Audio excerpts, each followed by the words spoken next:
Hello दोस्तों, हम बरकत अर्नब सिंह। चलिए, बहुत अच्छी बात है कि आज से आप लोग का 10th का मॉडल सेट स्टार्ट हो गई है, जो आपको प्रत्येक दिन 10 से 15, 20 से 25 सवाल आपको इस चैनल पे आपको डाल दिया जाएगा। आप 10th के लिए बहुत ही वीवीआई सवाल है, जो 2 नंबर, 5 नंबर, 1 नंबर में आपको योग बल रहेगा। चलिए, तो बने रहिएगा हमारे चैनल पर। अगर आपको वीडियो अच्छा लगा तो लाइक करें, सब्सक्राइब करें, दोस्तों को भी शेयर करें। चलिए, पहला सवाल आपके लिए सामने आ गया। कहता है द्विघात बहुपद के लिए x स्क्वायर 7x प्लस 10 का शून्य ज्ञात कीजिए। ये आपका सवाल हुआ। तो शून्य की अगर बात करते हैं तो अल्फा बीटा कहा जाए तो ये दोनों का x का मान कहा जाए तो x का मान आप लोग बनाइए, तब तक हम इसको हल करते हैं। देखिए, करना कुछ नहीं, बहुत ही आसान है। सबसे पहले हम बात करेंगे x square plus 7x plus 10 है। अब ऐसे गुना करके 10 होना चाहिए और जोड़ घटा के आपके पास कितने होने चाहिए? यहाँ पे आपके होने चाहिए 7 होनी चाहिए। अगर विधि ना अगर आपको देखने को मिले तो आराम से क्या करो, विवेचक विधि, जिसको श्रीधर विधि हम लोग कहते हैं। तो चलिए विवेचक विधि से ज्ञात करेंगे। इसके लिए आपको होना चाहिए ax square plus bx plus c, ऐसा होना चाहिए। तो चलिए, x का स्क्वायर का गुणांक हमारे पास कुछ नहीं, तो क्या माना जाता है 1। आपको bx में x है तो b के जगह पर क्या है 7, तो आपको प्लस 7 मानना होगा। और c के जगह आपको यहाँ पे प्लस 10 है तो आपको यहाँ प्लस 10 देखना होगा। चलते हैं यहाँ पे। a बराबर आपका हो गया 1, b बराबर आपका 7, c बराबर आपका हो गया 10। तो विवेचक विधि में आप d बराबर जानते हैं बी स्क्वायर माइनस 4ac होता है।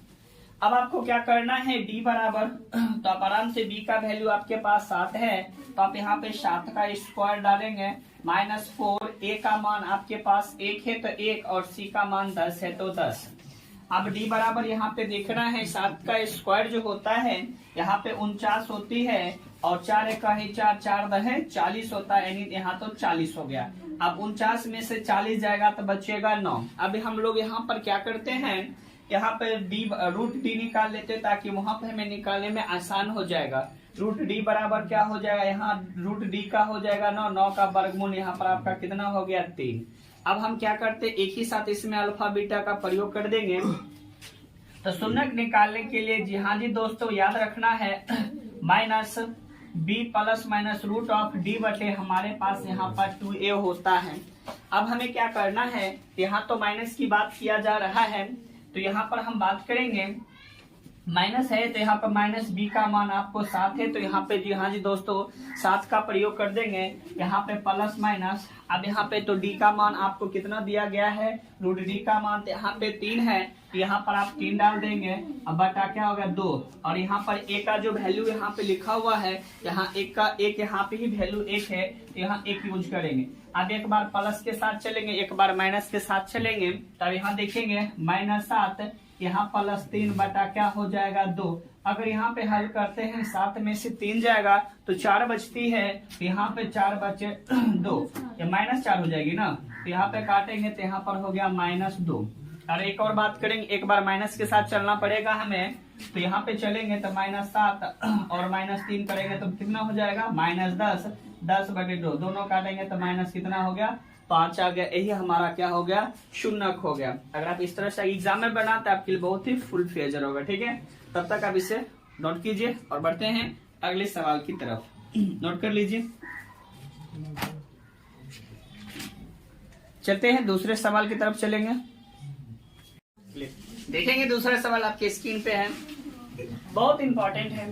कहता द्विघात समीकरण x square minus 3x minus 10 बराबर 0 हो तो इनके शून्य का मान ज्ञात करेंगे। चलिए फटाफट आप लोग बनाइए और इसका कमेंट कीजिए, इसका आंसर कितना होगा। चलिए द्विघात समीकरण की बात करते हैं, थोड़ा फास्ट आप लोग आंसर दीजिए फिर हम बनाते हैं। कितना इसका आंसर गया बताइएगा जरूर। बन गया? तो चलिए बात करेंगे। तो x square minus 3x minus 10 आपको पता होना चाहिए। शून्य की अगर बात करते द्विघात समीकरण में ax square plus bx plus c बराबर 0, यहाँ पे भी 0। तो आपको पता होना चाहिए x स्क्वायर का गुणांक में कुछ नहीं आगे है तो हम 1 मानते हैं। यहाँ पर देखिएगा bx में b है, लेकिन b के जगह पर हम लोग क्या मानेंगे -3 और c के जगह पर -10 मानेंगे। चलिए इसको हम पहले कोडिंग कर लेते हैं, नंबरिंग सिस्टम। तो a बराबर आपका 1 हो गया, b बराबर -3, c बराबर -10 हो गई। तो विवेचन विधि से हम अगर याद करते हैं तो d बराबर तो बी स्क्वायर माइनस 4ac होता है। डी बराबर बी स्क्वायर माइनस 4ac होता है। फटाक दो इसका आंसर क्लिक करेंगे। तो चलिए डी की जगह पर वैल्यू रखते हैं। बी का मान कितना आपके पास हो गया, -3 हो गई, तो -3 का स्क्वायर लिखेंगे -4। ए का मान आपके पास 1 है तो 1 लिखेंगे, और सी का मान -10 है तो 10 लिखना है। फिर डी बराबर हम बात करेंगे, -3 का स्क्वायर +9 हो जाती है, और माइनस माइनस क्या हो गया प्लस। 4 को 1 से गुना करेंगे 4 होती है, 4 को 1 से गुना करेंगे तो 10 होती है, यानी 4 10 40 हो गया ना। 1 को 10 से गुना करेंगे 10, 10 चौक 40 हो जाता है। चलिए अगर इसे जोड़ते हैं 4 और 40 को 9 और 40 को जोड़ा जाए तो 49 होती है। अब चलिए फटाक दबर रूट डी निकाल लेते हैं। तो चलिए 49 का वर्गमूल हमारे पास होती है 7। अब बात करेंगे अल्फा बीटा एक साथ होता है। चलिए शून्य की अगर हम बात करते हैं, शून्य की अगर हम बात किया जाए तो आपको पता होना चाहिए -b plus root of D अब बटा हमारे पास 2a होता है। बस यहाँ पे आप यूज करना है, माइनस है तो चलिए b का मान, चलिए शांति से बनाइए ना। चलिए b का मान आपको देखिए -3, तो माइनस माइनस यहाँ पे प्लस हो गया, लेकिन यह प्लस माइनस तो रहेगा ही ना। चलिए d का मान आपके पास रूट डी का मान 7 आ चुकी है, तो यहाँ 7 बटे 2, और a का जो आपके पास वैल्यू है यहाँ पर एक ही आपका वैल्यू है 1। एक बार क्या करेंगे, एक बार जोड़ देंगे और एक बार घटा देंगे, आंसर आ जाएगा। देखिए एक बार जोड़ते हैं तो 3 + 7 कितने होते हैं 10 हो गया, 10 बटा क्या हो गया 2। इसको काटेंगे तो कितने हो जाएगा 5। चलिए एक हमारा 5 निकल गया। चलिए भरसेज कर लेते हैं, बेटर रहेगा बनाने में। दूसरा घटा दीजिए, 3 ऐसे 7 जाएगा तो कितना बचेगा -4 बटे 2। इसको क्लिक करते हैं तो माइनस क्या होती है 2। यही तो हमारा आंसर है शून्य में। चलिए ठीक है, तब तक आप इसका स्क्रीनशॉट लेंगे तो फिर हम तीसरे नंबर सवाल की तरफ बढ़ेंगे, बहुत ही इंपॉर्टेंट है। चलिए ओके, तीसरा सवाल देखेंगे आपके जस्ट सामने है। सवाल कहता है बिंदु यहाँ पे दिया गया -5 7 और -1 3 के बीच की दूरी ज्ञात करेंगे। चलिए इसको फटाक द्वारा बनाएंगे और इसका आंसर बताएंगे, इसका आंसर क्या होगा। तो चलिए शुरू करते हैं, सॉल्व करते हैं।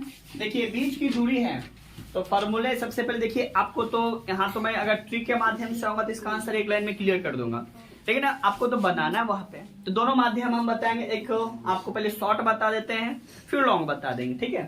तो चलिए अगर बीच की दूरी ज्ञात करना है, सिर्फ एक नंबर में अगर आपको एमसीक्यू में पूछा जाएगा तो ज्यादा करने की जरूरत नहीं है, बहुत ही छोटा एकदम शॉर्ट ट्रिक है। देखिए ट्रिक क्या है, रूट यूज कीजिए। यहाँ पर अंक देखिए -1 में से आप क्या करना है प्लस, यानी माइनस माइनस प्लस होती है, 1 में से 5 को घटा दीजिए। -1 में से 5 चला जाएगा तो कितने बचेंगे 4। 4 का स्क्वायर कितना होता है 16 प्लस। देखेंगे 1 में से यहाँ पे से 5 है तो +5 कर दीजिए, तो 1 क्योंकि यहाँ माइनस है, यहाँ पे 1 -1 में से 5 चला जाएगा तो 4 होगा, 4 का स्क्वायर कितना होगा 16 प्लस। फिर देखिए यहाँ पे दोनों में प्लस है तो घटेगा, 3 में से 4 जाएगा, 3 में से 7 जाएगा तो कितना बचेगा -4 का स्क्वायर कितना होता है 16। अब देखिएगा आराम से आ गया। आप चाहो तो इससे कॉमन लेके भी बना सकते हो, चाहो तो इससे कर सकते हैं। चलिए 16 का अगर जोड़ेंगे 16 कितना हो गया 32।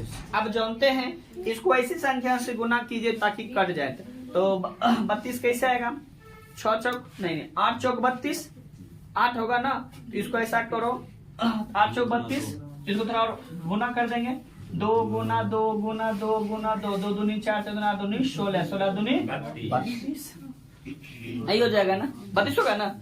2 दूनी 4 4 दूनी 8 8 दूनी 16 16 दूनी 32। ये भी जोड़ा लग गया, ये भी जोड़ा लग गया, कितना हो गया 4√2। यही हमारा क्या हो गया आंसर। ये तो आपको एमसीक्यू मिलेगा तो फटाफट इसका आंसर करेंगे, लेकिन आपको तो क्या करना है सब्जेक्टिव बनाना है ना।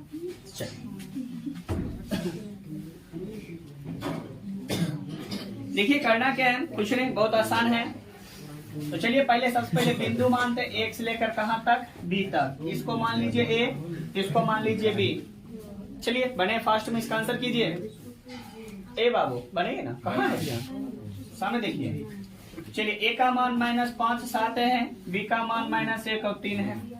ये आपका हो गया x1, ये हो गया y1, ये हो गया x2 और ये हो गया y2। बीच की दूरी की बात करते हैं, AB of distance AB of distance की बात करते हैं तो इसका सूत्र होता है x2 माइनस x1 का whole square plus y2 minus y1 का होल स्क्वायर होती है। अब यहाँ पे मान रखिए और क्लियर करते हैं क्या हुआ। क्लियर है? चलिए बात करेंगे। x2 का मान -1 है तो -1 डालिए, यहाँ पे माइनस है तो माइनस, x1 का मान -5 है प्लस क्या हो जाएगा 5 का होल स्क्वायर। आगे बात करेंगे प्लस है यहाँ y2 का मान यहाँ पे 3 लिखा है 3, यहाँ माइनस है y1 का मान यहाँ पे 7 है तो 7, इसका क्या हो गया होल स्क्वायर। अब हम बात करेंगे, दिखा दे रहा नीचे ना, चलिए -1 में से 5 जाएगा तो क्या हो गया 4 का स्क्वायर प्लस 3 में से 7 जाएगा तो -4 का स्क्वायर। अब देखिए 4 का स्क्वायर कितनी हो जाएगी 16, इसमें भी 16 हो जाएगा, यहाँ क्या हो गया 16 प्लस क्या हो गया 16 बोला। तो चलिए इसको करेंगे कितना हो जाएगा 32, यानी इसमें क्या लिख सकते हैं 4 गुना 4 गुना 2 लिख सकते हैं। यहाँ से 4 बाहर निकाल लेंगे, बच जाएगा यहाँ पे 2। याद रखिएगा इकाई लिख सकते हैं, इसको इकाई लिखना बहुत ही जरूरी रहता है, एग्जाम के लिए बहुत ही फुल फ्लेजर है। यही आपका क्या हो गया आंसर हो गया। ठीक है, चलिए फास्ट में इसको तब तक आप लोग नोट करेंगे। चलिए कैमरा मैन थोड़ा फोकस कीजिए ना। देखेंगे मॉडल सेट का 4 नंबर सवाल बहुत ही बेहतरीन है, जो आपके एग्जाम में बहुत ही अच्छे आते हैं। इसे चाहेंगे शॉर्टकट विधि भी बना सकते हैं, ऐसे भी मैं इसी तरह बनाऊंगा ताकि आपको समझ में आ जाए। चलिए सॉल्व की बात करते हैं। सबसे पहले आपको पता होना चाहिए सेक थीटा बराबर 13 बटे क्या हो गया 12।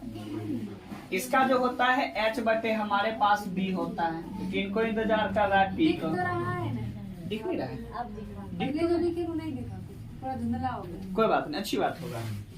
चलिए सेक थीटा बराबर 13 बटे 12 है तो कॉट थीटा का मान ज्ञात करें। बहुत ही आसान है, टेंशन नहीं लेना। सेक थीटा बराबर 13 बटे 12 यानी h का मान ये b का, किसे याद करना है p का। आपको अकॉर्डिंग याद रखना होगा, क्या याद रखना होगा पता है। यदि आपके पास अगर 12 13 है तो संबंध इसका 5 बताएगा, तो हम बताएंगे, प्रूफ करके बताएंगे। देखिए मैंने बता दिया इसी तरह, ये हो गया h, ये हो गया p और ये हो गया b। इसका मान अगर 13 है, इसका मान अगर 12 है तो कंफर्म इसका मान 5 ही होगा, अकॉर्डिंग होना चाहिए। तो देखते हैं p बराबर फॉर्मूले आप पढ़े हैं h square minus B square. तो बोलिए p बराबर h का वैल्यू आपके पास 13 है तो 13 का स्क्वायर, b का मान 12 है तो 12 का स्क्वायर। अब देखेंगे p बराबर हो गया 13 का स्क्वायर 169 होता है, 12 का स्क्वायर 144 होता है। तो चलिए 144 अब घटाएंगे कितना होता है 25, 25 का वर्गमूल कितना होता है 5। देखिए 5 आ गया ना, जो पूछा जाए आंसर निकालो। कहता है कॉट थीटा, तो चलते हैं कॉट थीटा की बात करेंगे। कॉट थीटा का फॉर्मूला होता है b बटा p होता है। हमारे दी मोहर लगा दी ठप्पा, कैमरामैन फोकस करो, आपका कॉट थीटा आ रहा है।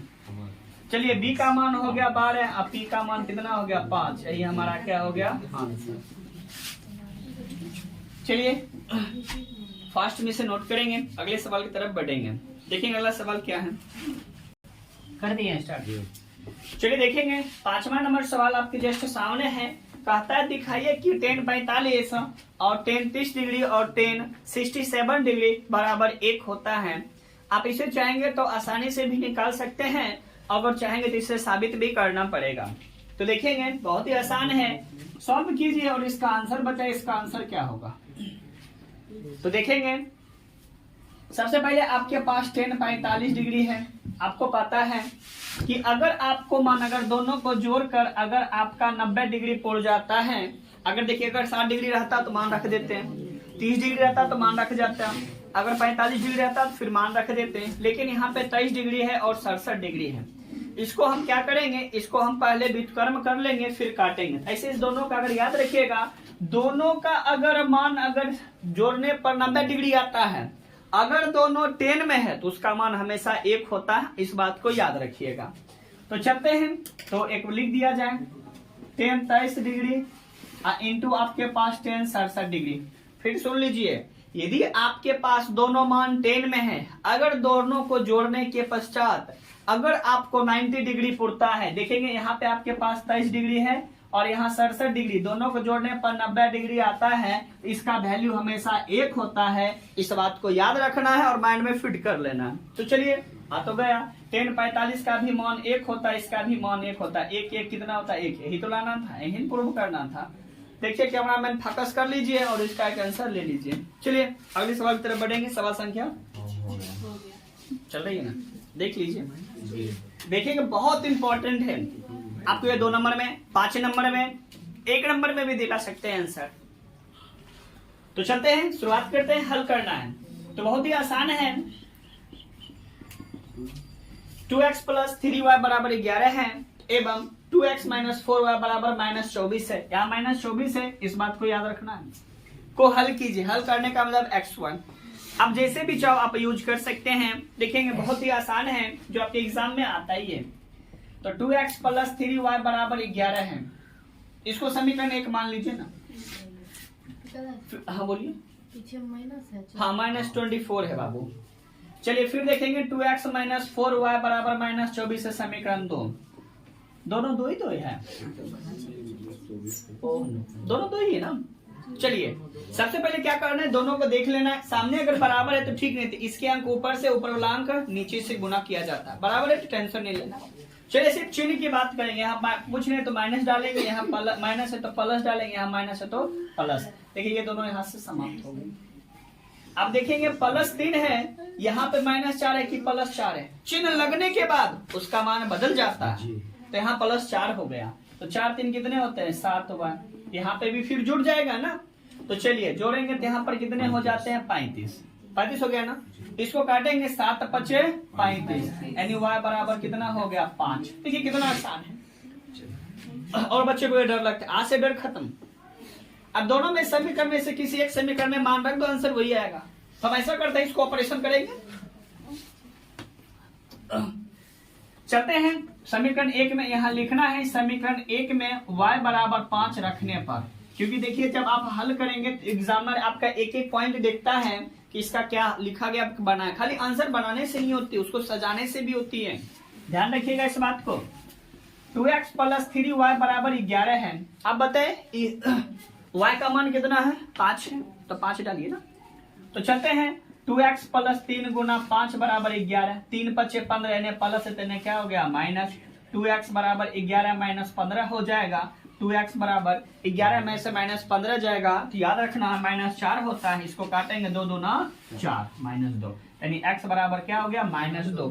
अगर इस तरह से आप प्राइस इधर करके छोड़ देते हैं, इधर उधर करके छोड़ देते हैं, तो फिर आंसर नंबर कटने का चांसेस रहता है। तो यहाँ पर लिखना पड़ता है आप लोग को। अतः कैमरा मैन थोड़ा फोकस करके तो बढ़िया से देखते रहिएगा। अतः x बराबर माइनस 2 होता है, अतः y बराबर क्या होता है? 5 होता है। अगर आप इस तरह से आप आंसर लिख देते हैं तो आपको एग्जामिनर जो भी बिहार विद्यालय परीक्षा समिति द्वारा आप आयोजित जो भी आंसर किया जाएगा, इस तरह से इसके आंसर होंगे। ठीक है, चलिए इसको तब तक आप स्क्रीनशॉट कीजिए। देखेंगे अगला सवाल आपकी जैसे स्क्रीन पे आ चुकी है। आप सवाल देखेंगे, आप चाहो तो इसे नहीं कहता छटपट करिए, फटाफट बनी। आप चाहे इसे भी बना सकते हैं या तो आप उसके माध्यम से बना सकते हैं। देखेंगे 1 नंबर में अगर आपको एमसीक्यू में पूछा है तो सटाक दबर बना दीजिए, फटाक दबर आंसर हो जाएगा। देखिए करना क्या है, मैं आपको सिर्फ 1 नंबर के लिए एमसीक्यू के लिए सिर्फ बता रहा हूँ और ये आपके लिए रामबाण साबित होगा। देखिए आप जो भी सारे बोल रहे हैं वो आपके वॉइस साउंड कैमरा में भी कैद हो रहा है, ध्यान दीजिए ना, आप लोग कमाल करते हैं। चलिए देखिए करना क्या गया है, दिया गया संख्या जो पूछेगा उसका संख्या ऊपर और नीचे टोटल जोड़ लिख दीजिए, वही आंसर होगा। देखेंगे फिर एक बार सुन लीजिए, सुनिए ना कैमरा मैन, थोड़ा सुनाइए फोकस करके। परीक्षा निकालने के सबसे आसान तरीके हैं, अगर आपको सवाल में जितना भी सारा अंक दिया गया है सबको इकट्ठा जोड़ लेना, जिसके बारे में पूछा जाएगा वो संख्या उसका टोटल अंक ऊपर और जो टोटल आपने जोड़ कर रखा कुल संख्या नीचे। तो मैंने एक लाइन में बता दिया, दिया गया संख्या बटे कुल संख्या बताइए। तो देखिए आंसर बताते हैं।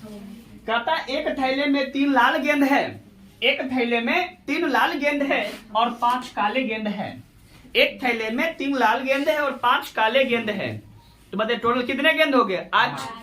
तो उसमें से कहता है एक यादृच्छिक रूप से एक लाल गेंद निकालने की परिकता क्या होगी? तो मुझे बताइए, लाल गेंद कितने थे? 3 ऊपर लिख दो। कुल कितने गेंद थे? 8 थे ना, तो 8 लिख दो भैया। आंसर यही है ना, एग्जाम के लिए आपको बहुत बेनिफिट होगा। लेकिन अगर वही 2 नंबर में पूछ दे, 5 नंबर पूछ दे, क्या इसे लिख दीजिएगा तो आंसर देगा? नहीं, ये आपको आंसर नहीं कट कर देगा। सोचिए कहीं से छाप लिया आंसर, इसको छापना नहीं है, अच्छे से देखना है। तो सबसे पहले क्या करना है, सबसे पहले अगर आप चाहें तो अच्छे से बनाने के लिए पहले झोला बना लीजिए। बनेगा, देखिए झोला, कमंडल टाइप। इसी में ये थैला बोला है ना, थैला समझते हैं, थैला। तो यहाँ पे इसको थैला लिख दीजिए। देखिए वो पूछा थैला, अब बेचारा बिना थैले में छोड़ दीजिएगा तो आंसर देगा नहीं, थैला बनाइए। तो चलिए, कितने गेंद की बात हो रही है? 3 लाल गेंद की। मैंने लिखा 3 लाल गेंद। 3 लाल गेंद है तो आर फॉर रेड होता है, शायद 16 में ही आया, नहीं यही होता है। इसकी संख्या 3 है।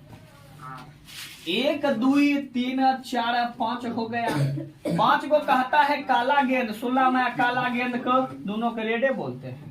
ब्लैक है। अच्छा, बी फॉर ब्लैक होता है। अच्छा, ऐसी बात है, काला को ब्लैक कहते हो सब, लेकिन इंग्लिश से बोलता है इसलिए हिंदी कंफ्यूजन आ गया। चलिए, इसका नाम 5 हो गया। तो बताइए कुल गेंद कितने हैं? कुल गेंद बताइए जोड़कर। 5 3 कितने हो गए? 8। ऐसे देख लीजिए झोला में गिन के 1 2 3 और 3 5 8, आंसर दे दिया 8। तो कहता है लाल गेंद। तो याद रखिएगा, यहाँ पर लिखिएगा, यहाँ लिखना पड़ता है, लिखेंगे अतः लाल गेंद, लाल गेंद है ना, लिखेंगे लाल गेंद होने की परिकता, होने की परिकता या निकालने की परिकता। तो चलिएगे, तो यहाँ लिखेंगे लाल गेंद बटे लाल गेंद, क्योंकि आपको लिख दिया जा रहा है लाल गेंद बटे कुल गेंद। तो बोलिए लाल गेंद इस तरह से लिखेगा, तब आपको नंबर 2 नंबर और 5 नंबर मिलेगा। 1 नंबर के लिए तो आंसर मैंने डायरेक्ट बता दिया ना। तो चलिए लाल गेंद की बात करते। लाल गेंद तो तीनों के झोला में, मैंने यहाँ 3 लिखा। कहता है कुल गेंद, कुल गेंद कितना है? 8 है, तो यहाँ 8 आंसर हो जाएगा। 3 आप इस तरह से सजाइएगा, तब देखिए तक दिखा दे रहा है ना, दिखा दे रहा है ना, कट भी गया? ठीक है, ठीक है। चलिए, इसका भी आप पता नहीं क्या वो थोड़ा मैंने कि देखिए आप लोग कैमरा से बनाते हैं, फोन से तो समझते हैं ना। चलिए, यही इसका आंसर है। तब तक आप इसे नोट करेंगे, बढ़ेंगे 8वें नंबर सवाल की तरफ। देखेंगे 8वां नंबर सवाल क्या होगा। चलेंगे, देखेंगे आपके सामने सवाल बहुत ही बेहतरीन और लाजवाब है। देखेंगे सवाल संख्या क्या कहता है। 8 नंबर सवाल है। कहता है एक तार जो वृत्त के रूप में है, एक तार है लंबी जो वृत्त के रूप में है, जिसका त्रिज्या आपके सामने कितना दिल है? 84 सेंटीमीटर है। और उसे फिर क्या कहता है? वर्ग का क्षेत्रफल। फिर उसे एक वर्ग बना दिया गया। तो कहता है वर्ग बना दिया गया है, तो कहता है तो तार को मोड़ा जा सकता है, यानी मोड़कर बनाया जा सकता है। देखेंगे, सबसे पहले बात करेंगे, एक वृत्त है, ये हमारा वृत्त है, और एक वृत्ताकार तार है। तो हमने इसकी त्रिज्या कितनी दे दी गई है? 84 सेंटीमीटर। यानी कहने का मतलब ये आपका क्या बन गया? वृत्त दिया गया, ये आपका हो गया परिधि। लेकिन यह क्या कहता है? भुजा निकालना है। तो आप जानते हैं इस तरह से एक वर्ग बनते हैं, वर्ग में ए ए ए ए। तो बताओ कितने यहाँ पे भुजा बन गए? 4 फोरे बन गए। तो चलिए, इसकी परिधि क्या होगी? याद लिखना है, वृत्त की परिधि जो है वह एक वर्ग के बराबर आ चुके हैं। तो वर्ग है वर्ग के बराबर। तो चलते हैं, तो वृत्त की परिधि आप जानते हैं 2 पाई r होता है। यहाँ वर्ग बराबर है तो 4 गुना a हो गया, यानी 4a। ये ही भुजा ही ना है, ये हमारा है भुजा। भुजा चलो, तो भुजा, ये भी भुजा, ये भी भुजा। तो चलते हैं, मान रखिए और आंसर को फटाफट क्लियर करते हैं। तो चलते हैं, 2 पाई का मान आप सभी जानते हैं 22/7 होते लगभग होते हैं। याद रखिएगा, कभी भी आपको पाई का मान 22/7 अगर पूछा जाए, पाई का मान पूछा है तो लगभग 22/7 कहा जाता है। क्योंकि आपको पता होना चाहिए पाई एक अपरमेय संख्या है, पाई एक अपरमेय संख्या है, लेकिन 22/7 अपरमेय संख्या नहीं है। इस बात को आज याद रखिएगा, फिर समझ लीजिए। पाई का मान लगभग 22/7 होती है। आप कहिएगा वही अगर हम एंगल की बात करते तो पाई का मान तो 180 डिग्री हो जाता है। आप लोग ये जानते हैं। नहीं जाते तो आज जम जाएंगे ना। तो चलिए बउआ इधर रखा देगा ना पूरा फुल फ्लेजेड, देख लीजिए यही निकाल दें, शॉर्टकट हो जाएगा क्या, क्योंकि जितना रहेगा जगह उतना ही बात करेंगे। यहाँ तक दिखाते रहे ना जी। हाँ जी। चलिए ठीक। क्या यहाँ पर भी तो दिखाई दे रहे हैं ना यहाँ तक। चलिए 2 हो गया, पाई का मान 22/7 हो गया, इसका मान 84 हो गया, बराबर 4 गुना क्या होगा a। तो चलिए इसको काटिए, अब 68 84 12 होगा ना।